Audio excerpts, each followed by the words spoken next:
Talk about cladding. You heard it in the headlines. There's been an ongoing row for a number of years now about who should pay for the removal of dangerous cladding on apartment blocks. I'll just show you all this BBC News headline on the story. Cladding, why must flat owners pay the bills, asks Michael Gove. That's the new Levelling Up and Housing Secretary, Michael Gove, who was speaking to MPs on a select committee yesterday.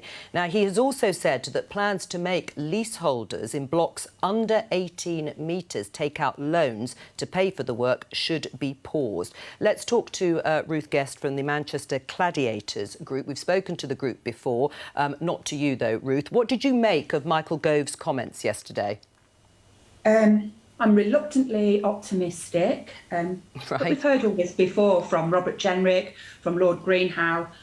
In the end, actions speak louder than words. So I want to see something more stringent in how they're going to address it. Simply saying that they're going to pause payments for those under 18 metres, it's still not addressing the issue. Right, so you still fear there'll be some sort of remediation costs that will fall to leaseholders, even though Michael Gove says he doesn't think in principle that it should? Currently, that is happening. We're paying for wake-in watches. We're finding that there are compartmental issues where there's no fire barriers in properties. However, it was good to hear Michael Gove say yesterday that it was his intention to address all fire safety issues, not just the cladding. Right. What will it mean for you and other leaseholders if the government doesn't change its plans? Lots of people have already had to use their life savings. I think people will probably have to declare bankruptcy. And it's quite interesting how this announcement came yesterday following the Daily Mail's report that lenders are now concerned that they may go bust because of leaseholders forfeiting on their mortgages. Good timing. Right. Well, who do you think should be paying for the remediation work to be done, Ruth? I certainly don't think it should be leaseholders. I think government has a responsibility. They have allowed deregulation or self-regulation within the construction industry, and that needs to be addressed. Ruth, stay with us. I'm going to open it up to the panel. Claire, who do you think should pay? Well, I mean, the government has put forward significant money already. So it has put forward £5 billion of taxpayers' money to support leaseholders on this issue. But I read very carefully what Michael Gove was saying yesterday, and he talked about the people who are responsible for the cladding not taking enough of the responsibility. So I think it seems like he's going to look again at developers' contributions, and I think it's good that he's paused and he's taken that look. We know that Michael Gove's a very experienced cabinet minister. He approaches all of these things with rigour. And I think, from our perspective, we're also rightly focused on trying to get out the grant money that we have set out and make sure that is going towards remediation. Well, as you say, Michael Gove and claimed that he's very energetic. Let's listen to the former Housing Secretary, Robert Jenrick, because he was on the programme not very long ago and asked exactly this question about who should pay. The choice for the government is, what is the balance between the state paying and then trying to recoup as much of that as possible from the developers through taxes and the leaseholder? At the moment, the balance is £5 billion by the state. The remainder, we don't know exactly how much that will be, but clearly multiple £billion being paid by the leaseholders. The leaseholders obviously find that extremely unfair, but the only way to fix that would be for the taxpayer to step in and massively increase that £5 billion fund. At the moment, and I've been, I fought this battle for a couple of years, the Treasury, the government is simply not willing to do that. Right. Well, what do you say? Robert Jenrick said he fought that battle and the Treasury wasn't willing to move. Well, I would just slightly push back on the only option is the taxpayer. I think it's quite right that we look at this again. And, Michael Gove yesterday was talking about the people who are responsible for the cladding, which wasn't the taxpayer, of course.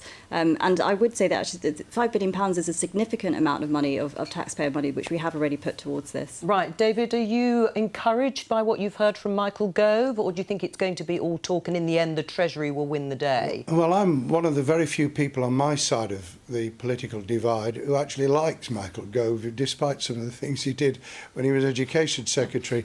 I think what was really endearing about Michael was that he was asking himself the question, because he is the Cabinet Minister responsible. So he is speaking for the government. And I hope that having reflected to the Select Committee his thinking over the weekend, he might actually now be talking to Rishi Sunak and saying, let's sort this on behalf of those who are caught up in it. And of course the government, I mean, I don't mean that borrowing is the answer to everybody's prayers, but if leaseholders are having to borrow in order to be able to get the work done immediately and then pay it back over time, government can help with that now. And the big challenge, I think, for Michael is what's happening with people who are having the work done now, right, under 18 metres. Right. I mean, we'll come back to Ruth on that in just a moment. Mo, why people watching will just think, why can't the property developers just pay the whole lot? I think that's a fair point. I think this is, Michael Gove is a new broom in this beefed up department. He has a record of reform. I think, he has spoken about developers, this idea of value engineering, which basically means they cut costs, they put profit before safety. So I'm sure he'll want to look at that. The government has put some cash towards this, but it isn't just responsibility of taxpayers. So I'm sure the developers will be getting requests, if not more, from the government on this. Moya, it can't just be the taxpayer, can it?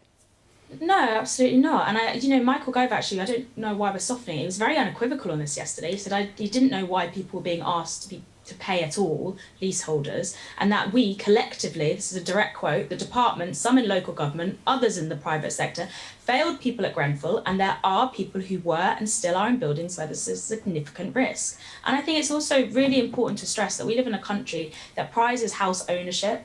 It prizes telling people to buy their own property. And now we've got people who've invested so much money into these properties who are discovering they're not only sort of worthless because of the cladding, they're being told they have to pay.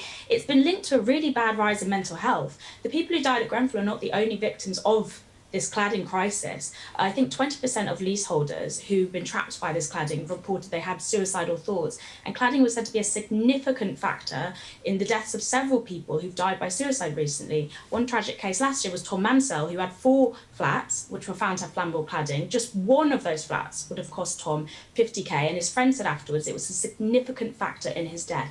This is a crisis, and leaseholders should not have to cough up the costs for things they're not responsible for. Right. I mean, Ruth, does any of that ring true for you? Oh, it totally rings true. Where one of your guests said, government have put in 5 billion, but it's a 15 billion pound problem, which MPs are aware of. Where's that rest of that 10 billion coming from?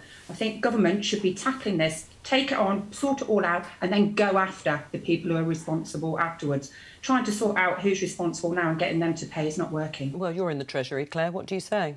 Well, I would say that actually I think £5 billion is a lot of money to the taxpayer. But where does the next 10 billion come from? For it? Well, as Michael Gove has said, he's pausing and he's having a look at this. But I would just slightly, push back on the characterisation of £5 billion as not a lot of money. But I know it's a really difficult issue. I have constituents of my own who are struggling with this, and I think it's good that we've got Michael Gove at the helm in that department who can look at this again. I mean, Ruth, you want the government to take on the rest of the bill. I mean, taxpayers borrowing to pay that £10 billion. I don't want the government necessarily to take on the bill. I think that they should put the money forward and then try and recoup it from those responsible. Yeah, agreed. Right, David? Yeah, I think that's very sensible. We've got to act now.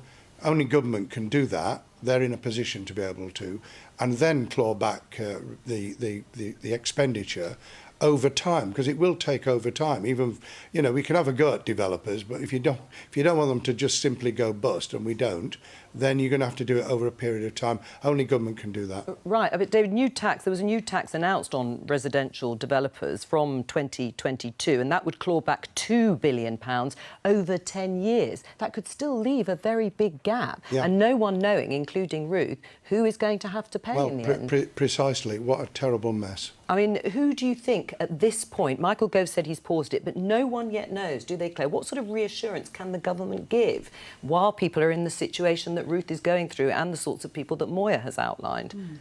Well, I mean, I think I'll wait to see what Michael Gove says. I think it's right he's looking at it, and I think I'll wait to see what he says, and then we can have a look at that. I think the risk is that he has raised expectations on this, and language really, really matters. So this is a shift. He wants to do something differently from his predecessor, but now that he has floated this idea, he will have to come up with the detail, and the devil is always in the detail with these things. You could see why Mo was good at number 10, can't you? They need you back, actually.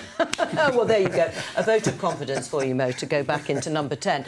Ruth, a final word for you on this. As you say, you were reluctantly optimistic, I think, were the words you used at the beginning of the interview. How will you continue, you and your group, to hold Michael Gove's feet to the fire?